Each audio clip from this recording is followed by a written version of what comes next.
शहरातल्या प्रत्येक प्रॉब्लेमचं सोल्युशन आहे ना गावामध्ये.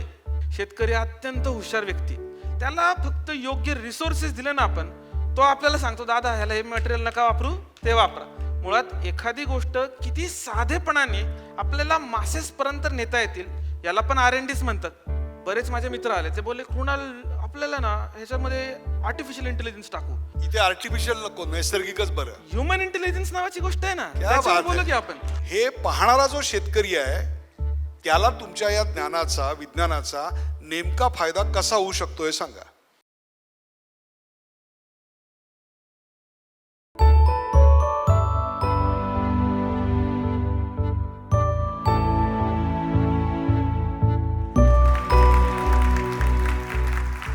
पत्रकार म्हणून आतापर्यंत आम्ही शेतकरी म्हटल्यानंतर 3 प्रकारच्या बातम्या द्यायचो. पहिली बातमी शेतकऱ्यांच्या आत्महत्या, दुसरी बातमी शेतकऱ्यांची कर्जमाफी, त्यांची आंदोलनं, आणि तिसरी म्हणजे शेतकऱ्यांनी भाव मिळत नाही म्हणून आपला माल हायवेवर फेकून दिला.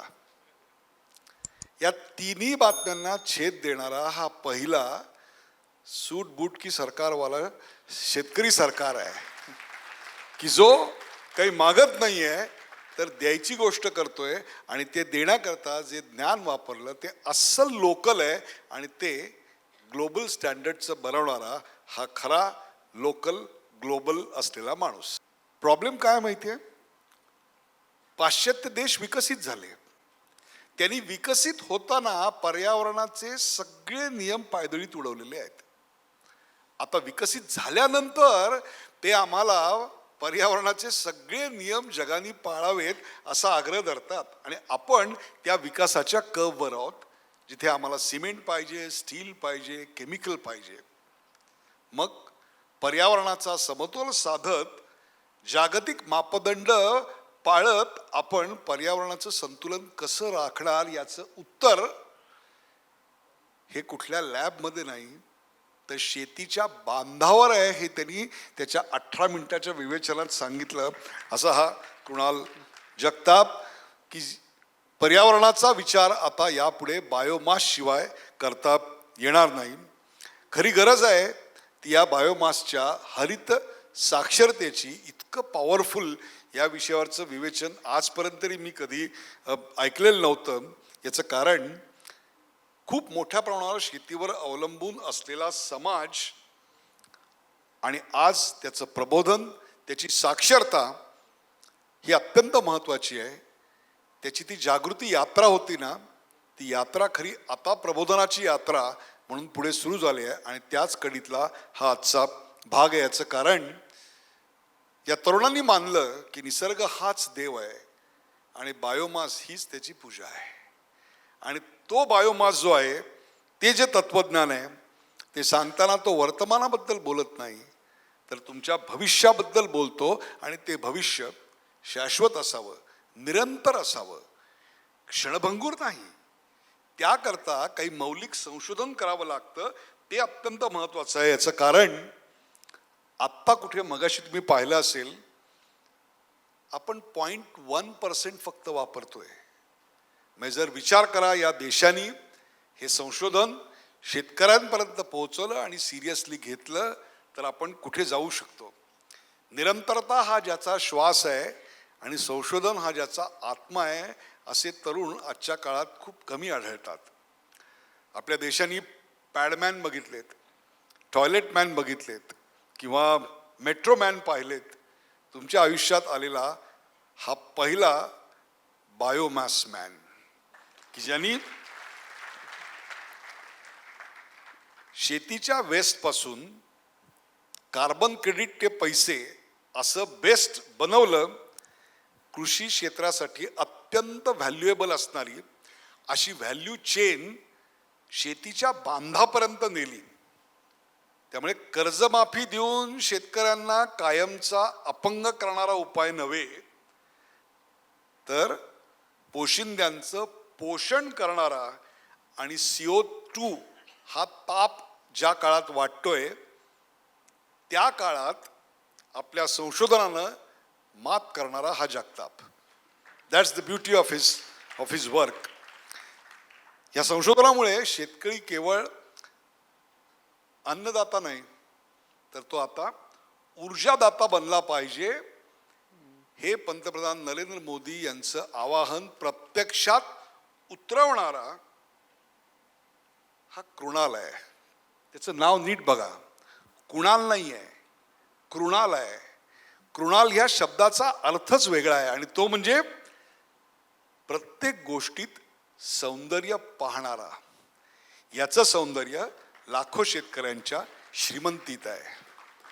अनेकदा दिल्लीला जावं लागतं मला प्रॅक्टिकली महिन्यातून 3 वेळा, आणि विशेषतः थंडीमध्ये जी आता सुरू झालेली आहे एक धाकधूक असते की आमचं विमान दिल्लीमध्ये सुखरूप उतरेल की नाही, का ते पोस्टपोन होईल, कॅन्सल होईल. याचं कारण दिल्ली ही धुरक्यांनी आत्ता लपेटलेली आहे. सकाळी 10 शिवाय 15 फुटावरचं दिसत नाही, ट्रॅफिक अडकतो, विमानोड्डाणं कॅन्सल होतात, शाळा कॉलेजं बंद पडतात. इतकंच काय तर परदेशातून आलेल्या अनेक अशा काय म्हणू आपण राजनैतिक तज्ज्ञांसमोर आपल्या देशाची लाज जाते. याचं कारण शेजारच्या राज्यात शेतकरी परळी जाळतात. Can you solve this problem once and for all? Definitely. मुळात हा प्रॉब्लेम एवढा मोठा आहे ना की त्याचा पूर्ण देशावरतीच नाही विश्वाचाही आज आपल्याकडे लक्ष आहे. माझ्या मते कोणताही मोठं प्रॉब्लेम सॉल्व्ह करण्यासाठी आहे ना त्याच्यात सुरुवात करणं फार गरजेचं आहे, आणि ती सुरुवात मला असं वाटतं याच प्रकारच्या इनोव्हेशन्समध्ये होईल. आम्ही हे सोल्युशन IARI म्हणजे इंडियन ॲग्रिकल्चरल रिसर्च इन्स्टिट्यूटला दिलं आणि रिसेंटली आम्ही पुसा कृषीमध्ये इन्क्युबेट झालो. मुळात पुढच्या वर्षीच आम्ही ते काम तिथेही सुरू करतोय. वाह, क्या बात आहे. सर्वसाधारणपणे इंजिनिअरिंग घेतलेल्या मुलाचं स्वप्न असावं की ज्या काळात तू इंजिनियर झालास की एक 4-5 लाखाचा जॉब मिळावा, सुंदर ब्रँड असलेली कंपनी असावी, आणि मग 9 to 5 जॉब केल्यानंतर संध्याकाळ मित्रांबरोबर घालवता यावी. हे सगळं तुला मिळालेलं होतं. तुझ्या अपेक्षेपेक्षा जास्त पगार, जवळपास दुप्पट पगार तुला मिळालेला होता, पण तरी देखील ही संपन्नता पहिल्या दिवशीच तू सोडून दिलीस. याचं कारण काय करायचं नाही हे तुला नक्की माहिती होतं. हा जो टर्निंग पॉइंट तुझ्या आयुष्यात आला त्याविषयी इथे बसलेल्या तरुण मुलांना सांग, आणि तुझ्या आयुष्यात त्यावेळेला मार्गदर्शक कोण होता ज्यांच्याविषयी तुला आज कृतज्ञता व्यक्त करावीशी वाटते. कदाचित त्या मुलांच्या आयुष्यात काही वर्षांनी इथे बसून ते तुझ्याविषयी कृतज्ञता व्यक्त करतील. नक्कीच. मुळात मी जेव्हा शाळेत होतो, कॉलेजमध्ये होतो ना, तेव्हापासूनच हे ट्युशन्स क्लासेस हा प्रकारच नव्हता. त्यामुळे आपल्या शिक्षकांसोबत व्यवस्थित राहायचं आणि त्यांच्याकडून अभ्यास शिकायचा हे आधीपासूनच माझी सवय. त्यामुळे झाली एक गोष्ट की माझ्या प्राचार्यांसोबत, टीचरसोबत अगदी शाळेच्या दिवसांपासून नातं खूप चांगलं राहायचं. त्याचेच काहीसे जे गुणधर्म आहेत ना माझ्यात जॉब लागल्यानंतरही होता. म्हणजे जेव्हा मला माझा पहिला जॉब लागला आणि जॉब लागल्यानंतर जेव्हा मला कळलं की ह्या ज्या गोष्टी आहेत, म्हणजे मला एका फार मोठ्या एडटेक कंपनीमध्ये काम लागलं, मला टेक्निकल पर्सन म्हणून बोलवलं गेलं, बट तो प्युअरली सेल्सचा जॉब होता. आणि जेव्हा मी हे माझ्या प्राचार्यांसोबत बोललो, माझ्या घरच्यांसोबत बोललो, तेव्हा त्यांचं साधं मत होतं की बघ आत्ता या पैशाची तुला अजून सवय लागली नाही, त्यामुळे तो आत्ता सोडलं तर तुला शक्य आहे, नंतर बाबा तुला एकदा सवय लागली ना की फार अवघड होईल. क्या बात आहे. घरच्यांचं पण एक साधं मत होतं. घरच्यांचं मत असं होतं की बघ आपण जर गरिबीतून अचानक श्रीमंत झालो आणि मग गरीब झालो तर मग प्रॉब्लेम असतो, पण आपण आधीपासूनच सिंपल लाईफ जगतोय, तर तू परत जरी आला तरी आपण ते थोडे अजून दिवस कंटिन्यू करू. त्यामुळे घरच्यांचाही असं काही मुद्दा नव्हता, त्यांचाही प्रॉब्लेम नव्हता.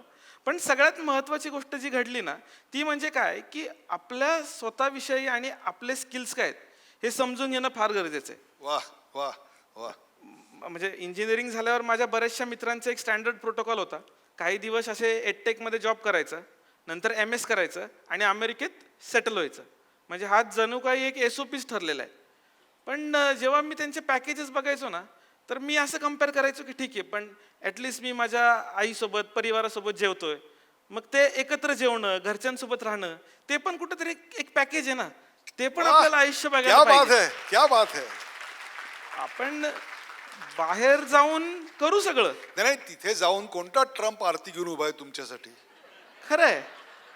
म्हणजे आणि तेव्हा मला असं वाटलं की आपण आहे ना आपलं आहे ते सोनं सोडायचं आणि दुसऱ्याच्या बेंटेक्स मागं फिरायचं म्हणजे त्यात काय लॉजिकच नाही, म्हणजे नाही का. म्हणून मला साध्या पद्धतीने वाटलं आपल्या गावात राहू, आपले रिसोर्सेस बघू, आपली मित्रमंडळी आहेत, आपली लोक आहेत, करू काहीतरी चांगलंच होईल. कोण मार्गदर्शक होता या काळात? खरं तर आहे ना, म्हणजे शाळेतले वर्ग शिक्षक तर होतेच नक्कीच, पण मी COEP नावाचं एक कॉलेज आहे, तिकडे भाऊ इन्स्टिट्यूट आहे, तिथे माझे एक नरेंद्र काळे नावाचे सर होते बरं का, म्हणजे माझे एक मेंटर आहेत ते, त्यांचं मला फार मार्गदर्शन लाभलं. त्याचबरोबर काही सरकारी अधिकारी आहेत, जसे अनिल देशमुख नावाचे एक अधिकारी होते, त्यांचं मला फार मार्गदर्शन लाभलं. PIC मुळे डॉक्टर माशेळकर असतील, डिक्कीमधले डॉक्टर मिलिंद कांबळे असतील, या मोठ्या लोकांचं आहे ना मी बघितलं, हे आपल्याच मातीत राहून त्यांनी किती मोठी क्रांती केली. मग त्यांची सावली जरी आपल्यावर पडली तरी मला असं वाटतं आपण हे छोटं पाऊल उचलायलाच पाहिजे. आयुष्यात चांगले आदर्श समोर ठेवावे लागतात. आपल्या समोर अनादर्शही येतात आणि आदर्शही येतात. कुठला आदर्श डोळ्यासमोर ठेवायचा हे ज्याला कळतं तो कृणाल जगताप होतो. That's more important. Look, there are 3 F. First is fuel, fertiliser and fodder. या व्हॅल्यू चेन बद्दल काय सांगशील? हे फार इंटरेस्टिंग व्हॅल्यू चेन ॲक्च्युली. म्हणजे जेव्हा आम्ही आमच्या कंपनीची सुरुवात केली होती ना, तेव्हा मी बुद्धिझमचा थोडा अभ्यास करत होतो. तेव्हा आहे ना एक कन्सेप्ट कळली होती मला, ती म्हणजे सम्यक दृष्टी, म्हणजे रायटियस विजन. आणि ती आम्ही आमच्या एंटायर प्रोसेसमध्ये वापरली. म्हणजे बायोमास आपल्याकडे आला आहे तर बायोचारपासून जास्त पैसा मिळतोय म्हणून तिकडेच द्यायची का, तर तसं नाही. आम्ही बघितलं की ह्याची ट्रू फॉर्म काय. म्हणजे जर हा सपोज मक्याचे बिट्टे असतील, म्हणजे कॉर्न कॉप बोलतो, तर आम्हाला असं वाटलं ह्याच्यावरती पहिला हक्क जो आहे ना तो जनावरांचा आहे. म्हणजे जनावरांना उपाशी ठेवायचं आणि तो सगळा न्यायचा आपल्या बायोचारसाठी, ह्याच्यात शहाणपणा नाही आहे. त्यामुळे आम्ही बोललो की हा पहिला जायला पाहिजे जनावरांना. क्या बात है, क्या बात है. तिकडे आम्ही बोललो हे फॉडरमध्ये यायला पाहिजे. जो बायोमास समजा खूप जास्त भिजलाय तर त्याला उगाच आपली इंजिनिअरिंग वापरायची, एनर्जी वापरायची, त्याला वाळवण्यात एनर्जी घालवण्यात काय मजा नव्हती. मी बोललो ह्याला डायरेक्ट आपण कुजवायचं, ह्याला शेणामध्ये मिक्स करायचं आणि उत्तम दर्जाचं गांडूळ खत करायचं. त्या गोष्टींमुळे ना मला एक गोष्ट तर कळली की आलं तसं उगाच डिमांड आहे म्हणून सप्लाय नाही करायची, त्याची योग्य जागा निर्माण करायची. आणि त्या योग्य जागेमध्ये आम्हाला फर्टिलायझर, फ्यूल आणि फॉडर हे तिन्ही मार्ग आम्हाला मिळाले. वाह, क्या बात है, wonderful. I am so excited की अशा प्रकारे विचार करणारा कोणीतरी एक सायंटिस्ट या देशात शेतीवरचा असू शकतो यावर विश्वास बसता नाही कदाचित लोकांचा. You are doing lot of work with IIT Dhanbad, IIT Kanpur. Yes. काय रिसर्च चाललंय? नक्की ना. म्हणजे आधी काय झालं, आम्ही स्वतःच सगळं R&D करायचो, पण R&Dला एवढा पैसा लागतो ना की ते ड्रेन होऊन जायचं. पण नंतर आम्ही कोलॅबरेशन्स करणं सुरू केलं. आता जसं मी तुम्हाला सांगितलं, माझं मिशन काय आहे की एक मुठभर जर बायोमास घेतलं त्यातून काय व्हॅल्यू क्रिएट करू शकतो आपण. IIT धनबादमध्ये आम्ही बायोमास टू ग्रीन हायड्रोजनचा प्रोजेक्ट करतोय. साधारणपणे शासनाने आम्हाला त्यासाठी 2.5 कोटी रुपये दिलेत आणि तिकडच्या सायंटिस्टला घेऊनच आम्ही 80 किलो बायोमासमधून 1 लिटर हायड्रोजन आम्ही बनवतोय. आणि हा लॅबवरती सिद्ध झालेला आहे. कदाचित 2-1 वर्षात तो ट्रायल्स म्हणजे कमर्शियली करू आम्ही. आणि IIT कानपूरमध्ये फार इंटरेस्टिंग आहे, तो प्रोजेक्ट आमचा नाही आहे. तिकडचे एक वेगळे सायंटिस्ट आहेत, त्यांनी बायोमासपासून रस्ट इनिबिटर बनवला होता. पण तेव्हा त्यांना जेव्हा आमचं मार्केटिंग स्किल कळलं तेव्हा आम्ही बोललो सर फेस तुमचाच राहील पण इम्प्लिमेंटेशन आम्ही करणार. म्हणून आम्ही त्यांचं टेक्नॉलॉजी ट्रान्सफर केलं आणि बोललो हिरो कोणी असू द्या, बायोमासला आपण व्हॅल्यू क्रिएट करून देऊ. वाह, क्या बात है. पोलाद मंत्रालयाचं एक इनिशिएटिव्ह आहे, since I am closely working with that area, आणि तो आहे आता सध्या जी मोठी समस्या आहे ती आहे green steel. How do you make it? यात तुमचं बरंच कॉन्ट्रीब्युशन आहे. येस. आता मिनिस्ट्री ऑफ स्टीलचं जे नॅशनल टास्क फोर्स आहे त्यामधला सगळ्यात कमी वयाचा नॉन IAS आणि कमी अनुभवाचा व्यक्ती म्हणजे मी. नाही, नॉन IASला फार महत्व आहे. पण मी खूप क्युरियस होतो या प्रत्येक गोष्टीबद्दल. झालं असं की आपला देश आहे ना एका विशिष्ट स्पीडने वाढतोय आणि त्या इन्फ्रास्ट्रक्चरसाठी खूप स्टील लागणार आहे आपल्याला. आता या स्टील एवढं करायचं म्हणजे एमिशन्स तेवढे होणार. म्हणून मिनिस्ट्री ऑफ स्टीलचं एक ग्रीन स्टील इनिशिएटिव्ह आहे.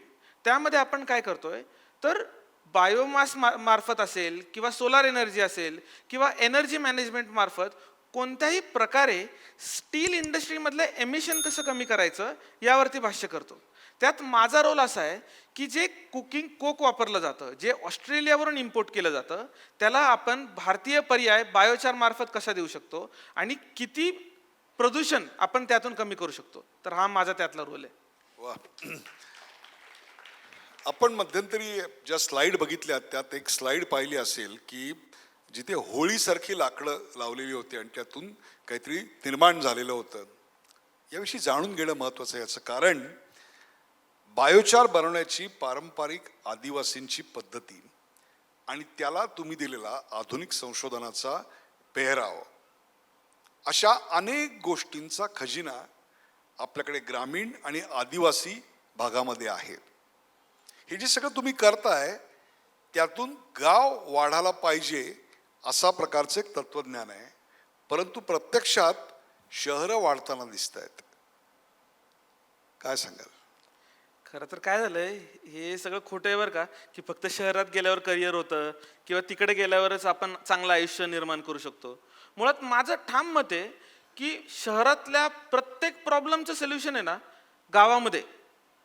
म्हणजे तुम्ही तिकडची महागाई बघा, तिकडची गर्दी बघा, ट्रॅफिकचं प्रॉब्लेम बघा, या सगळ्याचं सोल्युशन आपल्याला गावात मिळू शकतं. फक्त झालंय काय की आपण एका विशिष्ट पद्धतीने आपल्या माइंडमध्ये, आपल्या विचारांमध्ये असं ठरवलंय की शहरामध्ये गेल्यावरच काहीतरी करिअर होईल आणि त्यासाठी ही सगळी जी लगबग लोकांची चालू होती. पण त्याच्या अगदी उलट आहे. मला असं वाटतं की आपला जो ग्रामीण युवक आहे त्याचे जे स्किल्स आहेत ना हे खूप वेगळे आहेत. ते कदाचित शहरी युवकापेक्षा वेगळे पण आहेत आणि तिकडचे रिसोर्सेस पण वेगळे आहेत. याला जर आपण ह्याचा व्यवस्थित जर उपयोग केला ना तर निश्चितच ह्या वाढत्या जे शहर आहेत त्याचं आणि ह्या गावांचं, या गावांच्या डेव्हलपमेंटचं ह्याचं समतोल नक्कीच राखलं जाईल. पण आता गावं जशी आहेत तशी शहरं पण आपल्याकडे आहेत. बरोबर. आणि शहरामध्ये सुद्धा इनऑर्गॅनिक कचरा जसा निर्माण होतो तसाच ऑर्गॅनिक कचरा देखील निर्माण होतो. तुम्ही पार गावामध्ये शेतीच्या बांधावर त्याच्यापासून व्हॅल्यू निर्माण करणारा ट्रक नेलात आणि ती व्हॅल्यू शेतकऱ्याला मिळवून दिलीत. मग शहरामधल्या लोकांनी असा गुन्हा काय केलाय की तुम्ही त्यांच्याविषयी काही संशोधन करताना दिसत नाही? आमच्या सोसायटीमध्ये तुमचा हा ट्रक येऊन आम्हाला व्हॅल्यू कधी देणार? आम्हाला काय कर्जमाफी मागता येत नाही? नाही, नक्कीच. हे बघा, आता सध्या माझा गोल क्लिअर आहे की ग्रामीण भाग जो आपला आहे तिकडचे जे प्रॉब्लेम आहे त्याला सॉल्व्ह करायचा. आणि तो प्रॉब्लेमच एवढा मोठा आहे ना की दुसरीकडे लक्ष द्यायला वेळ नाही. आम्ही प्रयत्न केला बरं का, नाही असं नाही, पण काय होतं ते करण्यासाठी ना उगाच खूप एनर्जी पण लागती आणि ते करत असताना 4 लोक आपल्याला ज्ञान जास्त शिकवतात. त्यामुळे बोललो की आपल्या गावातल्या लोकांसोबत राहायचं, मस्त काम करायचं, त्यांना 2 रुपये कमवून देऊ, निवांत राहू, आपण 2 रुपये कमवू. सिम्पल, बाकी दुसरं काय नाही. Hope one day you will come to the cities and solve our problems. Sure, one day, sure. पण जोक्स अपार्ट, कुठलाही व्यवसाय उभा करायला किंवा असा व्यवसाय उभा करायला खूप मोठ्या प्रमाणात संशोधन करावं लागतं. संशोधनासाठी पैसा लागतो आणि ज्या बॅकग्राऊंडमधनं आपण आलात त्या बॅकग्राऊंडमध्ये अशा प्रकारचं भांडवल असण्याचं काही कारणच नव्हतं. मग तुमच्या व्यवसायासाठी लागणारं भांडवल तुम्ही कसं उभं केलं? सुरुवातीच्या काळातली आर्थिक ओढगस्त याची स्टोरी या मुलांना कळू द्या. ओके, हे फार इंटरेस्टिंग आहे. ॲक्च्युली जेव्हा व्यवसाय सुरू करायचं ठरवलं ना तेव्हा बऱ्याच लोकांचे DPR म्हणजे डिटेल प्रोजेक्ट रिपोर्ट वाचले आणि प्रत्येक रिपोर्टमध्ये ना असं तो आकडा असायचा की हे प्रोजेक्ट करायचं म्हणजे एवढे लाख. बोला अरे आपण इथं काम सोडून आलोय, एवढे आणायचे, एवढे पैसे असते तर मग गोष्टच वेगळी असते ना. त्यामुळे मग खूप प्रॉब्लेम व्हायचा. पण आम्ही एक तिकडे आयडिया केली. ती आयडिया काय केली की आता सपोज आपल्याला 10 लाख रुपये लागणार आहेत तर आम्ही त्याचं बायफोकेशन केलं की हे 10 लाख रुपये कशाला लागणार आहे. तर पहिली गोष्ट ती लागणार आहे जागेचं भाडं उदाहरणार्थी, दुसरं लागणार आहे रॉ मटेरियल, तिसरं लागणार आहे मशिनरी, चौथं लागणार आहे पॅकेजिंग. असे सगळे आम्ही पॉईंट काढले. त्यात मग आम्ही काय केलं, पहिला पॉईंट काय, भाडं. मग आपण विचार केला की आता अशा लोकांना कोणाला तरी पकडायचं आहे ज्यांचे शेड रिकामी आहेत किंवा जिथे आपल्याला फ्रीलॅन्सिंग करता येईल. आम्ही लिटरली आहे ना जे मोठे दूध व्यावसायिक होते आणि कालबाह्य झाले, त्यांचे जनावरं सगळे गेले आणि ते गोठे रिकामी पडले होते ना, त्या गोठ्यातून आम्ही काम सुरू केलं. त्यांना सांगितलं की बघ भाडं काय आम्ही देणार नाही, पण कमीत कमी तुमची जागा तरी स्वच्छ राहील. तर तो प्रॉब्लेम सॉल्व्ह झाला. रॉ मटेरियलला आम्ही बोलायचो हे बघ असं न तसे तुम्ही जाळून टाकणारे, नेऊ दे ना उचलून, पैसे आल्यावर देऊ. तर असे एक एक पॉईंट करून आहे ना, मुळात पैसा आहे ना, आम्हाला असं वाटतं हा एक रिसोर्स आहे. म्हणजे त्याला पैसा आपण नाव देतो, म्हणजे रुपये डॉलर, पण त्याचं कन्व्हर्जन आहे ना काहीतरी. आम्ही ते रुपये डॉलरच्या पलीकडे ना त्याच्या कन्व्हर्जनवरती विचार केला. यार ह्याच्यातून आपल्याला पाहिजे काय. आणि काय माहिती का, आपलं वय जरा कमी असलं ना तर मजा येते. जरा तोंड बारीक केलं आणि व्यवस्थित विचारलं ना की होतं सगळं. म्हणजे बरीच चांगली लोक आहेत मार्केटमध्ये ना, म्हणजे आपल्याला वाईट लोक असे दिसतात, पण चांगली लोकही खूप आहेत. व्यवस्थित बोलायचं फक्त नम्रतेने होतं. मला आवडलं काय माहितीये, कृणाल जगताप डिप्लोमॅटिक नाही आहे. जे आहे ते स्वच्छ आणि स्पष्ट सांगून मोकळा होतोय. म्हणून मी तुला हा प्रश्न विचारतो की संशोधन करणं, R&D करणं हे एक्सपेन्सिव्ह आहे असं समज, आणि त्यामुळे आपल्याकडे मोठ्या मोठ्या कंपन्या असतील किंवा शेतीवर असेल, संशोधनाला एक मर्यादा येत आहेत. अनेक मुलांना त्याच्यात करिअर नाही असं वाटतंय. How can we bring R&D culture in our schools, colleges and our companies? नाही, खरं आहे की R&D बघितलं ना की लोक घाबरतात. लोकांना वाटेल की रोज नवीन येऊन काहीतरी चेंज करणारे हा, ते नकोच. पण कसं आहे माहिती आहे का, म्हणजे माझ्या गावातल्याच एका माणसाने सांगितलं होतं, शेतकरी माणसानेच, की पैसा आहे ना हा फक्त कष्ट करून नाही येत, तर हा एका आयडियाने येतो. तर तू आहे ना फक्त कष्ट करायच्या नादी नको लागू. तू एक अशी काहीतरी आयडिया कर जेणे तुझ्याकडे पैसे येतील. आणि ते आयडिया म्हणजेच काय, आजच्या भाषेतलं इनोव्हेशन, नोवेल्टी वगैरे वगैरे, आता आपण बरेच शब्द वापरतो त्याला. तर हे सगळं करण्यासाठी ना R&D लागतं. आता R&D म्हणजे, आता मी जेव्हा R&D करत होतो ना, तेव्हा मी एक ठरवलं होतं की मशीन अशी बनवायची की त्याचा स्पेअर पार्ट गावातच मिळायला पाहिजे. बरेच माझे मित्र आले, ते बोलले कृणाल आपल्याला ना ह्याच्यामध्ये आर्टिफिशियल इंटेलिजन्स टाकू, AI ML जरा ट्रेंडिंग आहे ना, म्हणजे ते टाकलं की फंडिंग लगेच. मी बोललो दादा हे गावातले शेतकरी वापरणारे, ते थोडं तू करतोय मान्य आहे, पण ते आपण जरा नंतर बघू. इथे आर्टिफिशियल नको, नैसर्गिकच बरं. ह्युमन इंटेलिजन्स नावाची गोष्ट आहे ना, क्या त्याच्यावर बात बोलू है, की आपण. क्या बात है. इकडे दिसतंय की बाबा ही गोष्ट केल्याने हे होतंय. आणि शेतकरी आहे ना, त्याला आपण खूप अंडर एस्टिमेट करतो. शेतकरी अत्यंत हुशार व्यक्ती, त्याला फक्त योग्य रिसोर्सेस दिले ना आपण, तो आपल्याला सांगतो दादा ह्याला हे मटेरियल नका वापरू, ते वापरा. त्यामुळे हे R&D आहेत ना, R&D करायची पद्धत किंवा जे संस्कार झालेत ना आपल्यावरती, ते चुकीचे आहेत. मुळात एखादी गोष्ट किती साधेपणाने आपल्याला मासेसपर्यंत नेता येतील, याला पण R&Dच म्हणतात. आणि मला असं वाटतं की आपण या R&D पासून घाबरायला नाही पाहिजे. आपण याला एक वेगळ्या दृष्टिकोनातून बघायला पाहिजे की काय नवीन केल्याने ही गोष्ट अजून सिंपल होईल किंवा जास्त लोकांपर्यंत पोहोचेल. आणि तसं जर केलं तर मग मला असं वाटतं की ते जरा R&D आपल्याला सोपं वाटेल. एकच फक्त सुधार याच्यात करतो, ते म्हणजे पहिलं वाक्य जे आहे ना, की आपण शेतकऱ्यांना फार अंडर एस्टिमेट करतो. छातीवर हात ठेवून सांगा, या पोराकडे पाहिल्यानंतर अंडर एस्टिमेट करावं असं कोणाला वाटेल मला सांगा. Is creating biochar cheaper, cost effective for removing carbon dioxide from the mass? What's the business model here? Okay, so हे बघा, जसं मी सांगितलं जगभरात कार्बन क्रेडिटचं मार्केट फुल्ली एस्टॅब्लिश्ड आहे. ओके, ह्याच्यामध्ये होतं काय की प्रत्येक जण हे कार्बन क्रेडिट्स कमवण्याच्या मागे, त्याचे अनेक प्रकार आहेत. म्हणजे अनेक लोक झाडं लावतात, बरीच लोक डायरेक्ट एअरमधून कॅप्चर करतात, रॉक वेदरिंग नावाचा एक प्रिन्सिपल आहे, समुद्रातून कॅप्चर करतात. पण ही सगळी जी मेथड्स आहेत ना, याला खूप पैसा लागतो. बायोचार म्हणजे काय, हा सगळ्यात स्वस्त पर्याय. आणि या एका पर्यायामुळे काय झालंय की प्रत्येक जणाचं जे लक्ष आहे ना या बायोचारकडे गेलंय. बायोचारची सगळ्यात महत्वाचे गुणधर्म म्हणजे काय की हा जो निर्माण करणारा बायोचार आहे, कार्बन आहे, तो जमिनीमध्ये ठेवतो आणि जमिनीमध्ये साधारणपणे 500 वर्षापर्यंत तो कार्बन राहतो आणि सुपीकताही वाढवतो. त्यामुळे या क्रेडिट्सला एक विशेष दर्जा आहे. आणि त्यामुळेच मला असं वाटतं की बायोचारच्या या क्षेत्रामध्ये असलेलं स्थान हे एका सुपर हिरोपेक्षा कमी नाही आहे. पण मग या कार्बन क्रेडिट मधून शेतकरी श्रीमंत कसा होणार? कारण त्या शेतकऱ्याला आजच्या अवस्थेमध्ये मार्केट यार्डातले भाव कळायला प्रॉब्लेम आहे. त्याला कार्बन क्रेडिट रेटिंगचे भाव कसे कळणार? हे बघा, आत्ता सध्या आहे ना आपण खूप लवकर म्हणजे खूप आधीच्या स्टेजमध्ये याच्यामध्ये. कदाचित आत्ता लगेच तुम्हाला ह्याच्यातल्या टेक्निकल गोष्टी नाही कळणार, कारण की हे एका खूप वेगळ्या रेजिस्ट्रीमधून करावं लागतं, ह्याचे प्रोजेक्ट्स तुम्हाला दाखवावं लागतात, इनिशियली काही खर्च करावा लागतो. पण त्यासाठी मग आमच्यासारख्या कंपनीज आहेत. म्हणजे तुम्ही जर बऱ्याच कंपनीज आहेत ज्या कार्बन क्रेडिट्सला हेल्प करतात, त्यांना जर मध्यस्थ घेतली ना तर इनिशियल लेवलला थोडं सोपं होतं. पण सगळ्यात जास्त महत्त्वाचं काय आहे की आपण या अरिनामध्ये येणं गरजेचं आहे. पहिल्या दिवशी काही सगळं नॉलेज येईल आपल्याला असं नाहीये, पण ॲटलिस्ट आपल्याला कळलं पाहिजे की आपण जे झाड लावतोय त्याच्यातून काहीतरी पर्यावरणाला फायदा होतोय, आपण जे बायोचार बनवतोय त्यातून पर्यावरणाला फायदा होतोय, आणि हे मॉनिटाईज करायचं. म्हणजे इथून आपली आज सुरुवात व्हायला पाहिजे.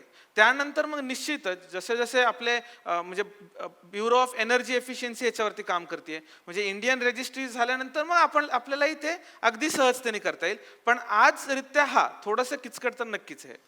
पण यामुळे शेतकऱ्यांच्या हातात पैसा खेळायला लागेल, 100% शेतकरी श्रीमंत होतील. नक्कीच. म्हणजे याच्यानंतर शेतकऱ्यांच्या मुलाची शेतकरी आहे म्हणून जी लग्न होत नाहीयेत ती परिस्थिती नक्कीच गेलेली असेल, स्थलांतर थांबलेलं असेल, आत्महत्या होणार नाहीत.